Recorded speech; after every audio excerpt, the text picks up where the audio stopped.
7। आज हम करेंगे सम इम्पोर्टेंट सिनोनियम्स। ये सिनोनियम कहीं ना कहीं किसी ना किसी कॉम्पिटिटिव एग्ज़ाम में ज़रूर आए हैं, चाहे वो जवाहर नवोदय का हो, सैनिक स्कूल का हो, HSSC का हो, तो कहीं ना कहीं ये सिनोनियम ज़रूर पूछे गए हैं। तो आज हम इनमें से कुछ डिस्कस करेंगे, बाकी आगे नेक्स्ट वीडियो में भी कंटिन्यू करेंगे इनको हम। तो फर्स्ट सिनोनियम है एलियन। एलियन यानी कोई बाहर से आया हुआ व्यक्ति होता है, उसे हम एलियन बोलते हैं। वैसे जनरल लैंग्वेज में तो एलियन हम सोच लेते हैं कि दूसरे ग्रह से आया हुआ, बट यहाँ पर एलियन का मतलब क्या है? Any foreigner outsider is called alien. यानी कोई आउटसाइडर है तो वो एलियन होगा। फॉरेनर यानी कोई विदेश से आया हुआ व्यक्ति है तो उसको भी हम एलियन बोलेंगे। तो सिनोनिम्स के सेंस में एलियन मीन्स फॉरेनर और outsider. Alien, foreigner, outsider. Second हमारा है एब्सॉल्व। एब्सॉल्व एग्जैक्टली हिंदी में अगर हम इसका मीनिंग देखें तो इसका मतलब होता है दोष मुक्त करना। एब्सॉल्व, दोष मुक्त करना। और सिनोनियम की बात करें पार्डन, अगर हमें किसी की बात समझ नहीं आती तो हम उसको बोलते हैं पार्डन प्लीज, यानी कि मुझे माफ कर दीजिए कि मैं समझ नहीं पाया आपकी बात को, पार्डन प्लीज। तो एब्सॉल्व का यहाँ सिनोनियम है पार्डन एंड सेकंड है फॉरगिव। अगेन फॉरगिव, माफ कर दीजिए। एब्सॉल्व, पार्डन, फॉरगिव, माफ कर दीजिए। थर्ड यहाँ पे सिनोनियम है एडवाइस। बहुत सिंपल सा है advice. He gave me advice, उसने मुझे सलाह दी। बड़ा सिंपल सा ही है ये तो। Suggestion, counsel. Advice, suggestion, counsel, यानी किसी को सलाह देना। Next is abandon. Abandon, leave, desert. Abandon Hindi में इसको हम बोलेंगे अबेंडन, छोड़ देना। किसी को छोड़ देना, वहां पर हम इसको यूज कर सकते हैं अबेंडन। किसी जगह को अगर हम छोड़ देते हैं तो हम बोलेंगे अबेंडन ए प्लेस। मैंने उस जगह को छोड़ दिया है। फिर इसके सिनोनियम है लीव। लीव भी छोड़ना। नेक्स्ट डेजर्ट, अकेला कर देना, किसी को छोड़ देना, तो डेजर्ट वहां पे हम ज्यादा यूज करते हैं सेंटेंसेस में। ही डेजर्ट मी देयर। वैसे रेगिस्तान के लिए भी यूज होता है डेजर्ट वर्ड, और यहाँ पर छोड़ देना जो है वो भी डेजर्ट ही होता है। Next is attain. अटेन मतलब कुछ प्राप्त कर लेना, कुछ मिल जाना। Attain, I attend 50%, 80% marks in the examination.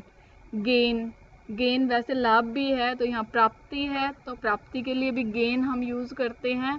Square, esquire is again, sorry not esquire, this is acquire. Acquire, प्राप्त करना। I acquired a beautiful ring today. मैंने आज बहुत ही सुंदर रिंग प्राप्त की। Next is avoid. Avoid Hindi में कहते हैं ध्यान ना देना। जैसे कोई होता है कि हमें अवॉइड कर रहा है, या मैं किसी को अवॉइड कर रहा था। मैं पार्टी में गया, मुझे वो बंदा पसंद नहीं है बिल्कुल भी, तो मैं उसको अवॉइड कर रहा था। Avoid means ignore. And next is शन। शन वर्ड जो है यूं लगता है नया वर्ड है, पता नहीं कहाँ से आया है, तो ये अवॉइड का ही सिनोनियम है शन। शन यानी किसी की तरफ ध्यान न देना, शन। Ability, next is ability. Ability बड़ा सिंपल सा वर्ड है, क्षमता। Ability, capacity, skill. मेरी एबिलिटी क्या है, मेरी स्किल्स क्या हैं, मेरी कैपेसिटी क्या है, सिमिलर से हम इनको यूज करते हैं ability. Next is acknowledge. Acknowledge means exactly अगर हम इसका डिक्शनरी मीनिंग देखें एक्नॉलेज का तो है पावती, बट हम उस पर नहीं जाएंगे। हम जर्नल जो यूज में लेते हैं इंग्लिश उसकी बात करेंगे। तो एक्नॉलेज मीन्स मान लेना। मान लेना, एडमिट, कन्फेस। जैसे हमसे कोई गलती हो जाती है तो हम कन्फेस कर लेते हैं कि हाँ मुझसे ये गलती हो गई है, तो वहाँ पर हम एक्नॉलेज वर्ड भी, हाँ नॉलेज में आ गई है ये बात, तो वहाँ पे एडमिट, एक्नॉलेज, कन्फेस हम इनको इंटरचेंज करके यूज कर सकते हैं। Next is aid, help, relief. तो बड़ा सिंपल था, इसमें एक आ गया हेल्प में सहायता, रिलीफ एड सहायता करना, किसी को सहायता पहुंचाना। तो हम इनको इंटरचेंजिंगली यूज कर सकते हैं as a synonym, aid, help, relief. He helped me in the time of corona. Next is apology. Apology इसका मतलब होता है माफी। तो जैसे हमसे कोई गलती हो जाती है तो हम बोलते हैं एक्सक्यूज मी, या अगर सामने वाला कुछ ऐसा बोलता है तो कहते हैं एक्सक्यूज मी, अगर उससे भी गलती हो जाती है। तो अपोलॉजी जब हम माफ़ी मांग लेते हैं, या माफ़ी के लिए हम इस शब्द को यूज़ कर सकते हैं। Pardon, pardon please. तो अगर हमें कोई कुछ बोल रहा है, हमें समझ नहीं आ रही उसकी बात, तो हम वहाँ पे माफ़ी जैसा शब्द यूज़ करना चाहते हैं तो हम पार्डन वर्ड यूज़ कर लेते हैं। अपोलॉजी भी यूज़ कर सकते हैं, एक्सक्यूज मी प्लीज़ ये भी यूज़ कर सकते हैं। तो apology, pardon, excuse. Next is anger. बड़ा सिंपल सा वर्ड, एंगर गुस्सा, जो सबको आता है। तो बट इसके जो सिनोनिम्स हैं, फुरे एंड रेज, फरी एंड रेज। फरी मीन्स गुस्सा, रेज मीन्स भी गुस्सा। यानी ये जो है गुस्से को दिखाने के लिए वर्ड आए हैं। तो I think these words are new words, fury and rage. You have to learn these words. Next is adapt. Adapt होता है जिसको अच्छी नॉलेज होती है, जिसको अच्छा ज्ञान होता है, उसको हम बोलते हैं एडेप्ट, यानी कि प्रोफिशिएंट। ये अपने सब्जेक्ट में प्रोफिशिएंट है, एक्सपर्ट है।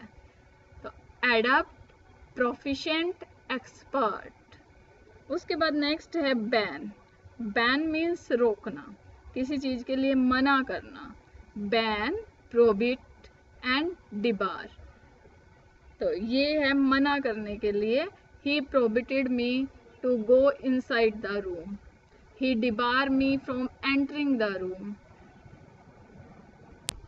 Next is belated. हिंदी में है देर से आया हुआ।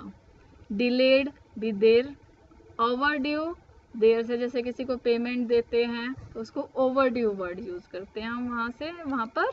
तो बिलेटेड, डिलेड, ओवरड्यू, कि आपका ओवरड्यू है, आपको पे करना है, कि आपको पेमेंट करने में देरी हो गई है। तो इनका रिलेशन कहीं ना कहीं तीनों का देरी से है। Next is bias. Bias exactly Hindi में इसको बोलते हैं पक्षपात, पार्शियलिटी एंड फेवरेटिज्म। जैसे कोई टीचर क्लास में पढ़ा रहा होता है, बच्चे बोलते हैं आपके लिए तो ये बहुत ज़्यादा फेवरेट है, ये बच्चा आपको बहुत अच्छा लगता है, आप इसी की साइड लेते हैं, तो वो वहाँ आ जाता है वर्ड फेवरेटिज्म, कि आपका फेवरेट है। पार्शियलिटी करना, बायस। Next is confess.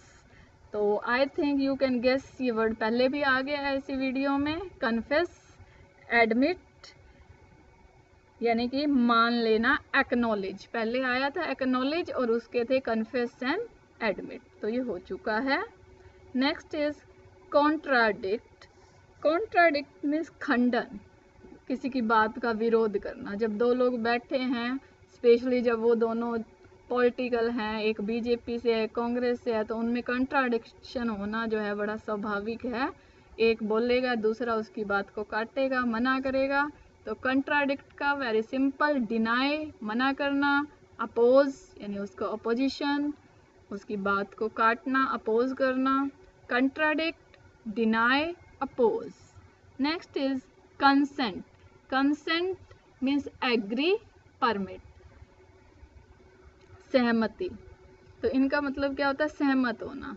जैसे कोई आपसे पूछता है कि आप दिल्ली चलेंगे, यस आई एम रेडी, तो आप अपने क्या दे रहे हैं, कंसेंट दे रहे हैं, उस पर सहमति दे रहे हैं कि हाँ मैं तैयार हूँ, सहमत हूँ आपके साथ जाने के लिए। एग्री हैं आप उसकी बात से, परमिट कर रहे हैं उसको कि ठीक है जो आप कह रहे हैं दैट इज ओके। उसके बाद next is calamity. Calamity Hindi में इसको बोलते हैं आपदा। जैसे आजकल कोरोना आया हुआ है तो ये भी एक कैलामिटी है। नेक्स्ट इसके जो सिनोनिम्स हैं, दैट आर एडवर्सिटी, मिसफॉर्च्यून, यानी कि जो दुखद है, मिसफॉर्च्यून दुख से रिलेटेड, एडवर्सिटी, एडवर्स सिचुएशन बनी हुई है, तो इनको हम कहते हैं आपदा। उसके बाद next is cavity. Cavity, normally हम ये वर्ड सुनते हैं कि दांतों में कैविटी लग गई है, यानी एग्जैक्टली अगर हम इसका डिक्शनरी मीनिंग पे जाएं तो कैविटी का डिक्शनरी मीनिंग है गुहा, बट वैसे हम जर्नल सेंस की बात करें तो डेप्थ एंड होल सिनोनिम्स हैं इसके। इसका मतलब क्या है, छेद होना। डेप्थ वैसे गहराई के लिए भी हम वर्ड यूज करते हैं डेप्थ, और ये माना गया एग्जाम्स में कि कैविटी के लिए जो है सिनोनियम होंगे हमारे depth and whole.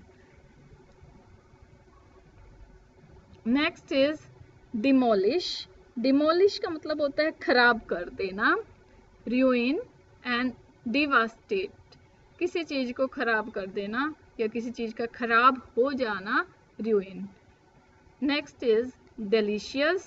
delicious, this food is very delicious, this food is very tasty, normally हम यूज करते हैं। एक यहाँ पे नया वर्ड है, दैट इज palatable। तो डिलीशियस के लिए नया वर्ड है टेस्टफुल, डिलीशियस, ये तो नॉर्मली हम लोग यूज करते हैं। पैलाटेबल, तो ये भी डिलीशियस के लिए ही यूज करता है, this food is palatable. Next है dedicate. Dedicate means devote, concentrate, किसी चीज के लिए समर्पित हो जाना। Dedicate, I am dedicated to my studies. जब हम अपनी विद्यार्थी जीवन में हैं, जब हम स्टूडेंट हैं, तो we all should be dedicated to our study. Devotion होना चाहिए, कंसंट्रेट करना चाहिए, तभी हम सक्सेस हो सकते हैं लाइफ में। अगर हमारा डिवोशन नहीं है तो we can't get success in life. तो dedicate, devote, concentrate. Next is deceit. Deceit means छल, किसी के साथ धोखा करना। डिसीट, ही डिसीटेड मी, उसने मुझे धोखा दिया या उसने मेरे साथ छल किया। Deceit, deception, artifice. Artifice, this word from artificial, जैसे हम आर्टिफिशियल ज्वेलरी पहनते हैं तो यानी कहीं ना कहीं दिखावा करने के लिए, छल करने के लिए पहनते हैं कि यस वी हैव ज्वेलरी। तो आर्टिफाइस, डिसिप्शन, डिसीट छल से रिलेटेड है, ये सारे धोखा देने से, धोखे से रिलेटेड हैं। Next is dearth. Dearth means lack, shortage, किसी चीज की कमी होना। कोई चीज कम होती है तो हम बोलते हैं जैसे कि बारिश कम हुई, there is shortage of rainfall in our town this year. तो dearth and lack also related with shortage. Next is dull. Dull normally use करते हैं, डल यानी कि बेवकूफ, स्टूपिड। और यहाँ पे नया वर्ड है हमारा ड्रैब, जो लेस यूज में है, तो इसका मतलब भी बेवकूफ़ी होता है। Dull, stupid, he is very dull boy, he is very stupid boy.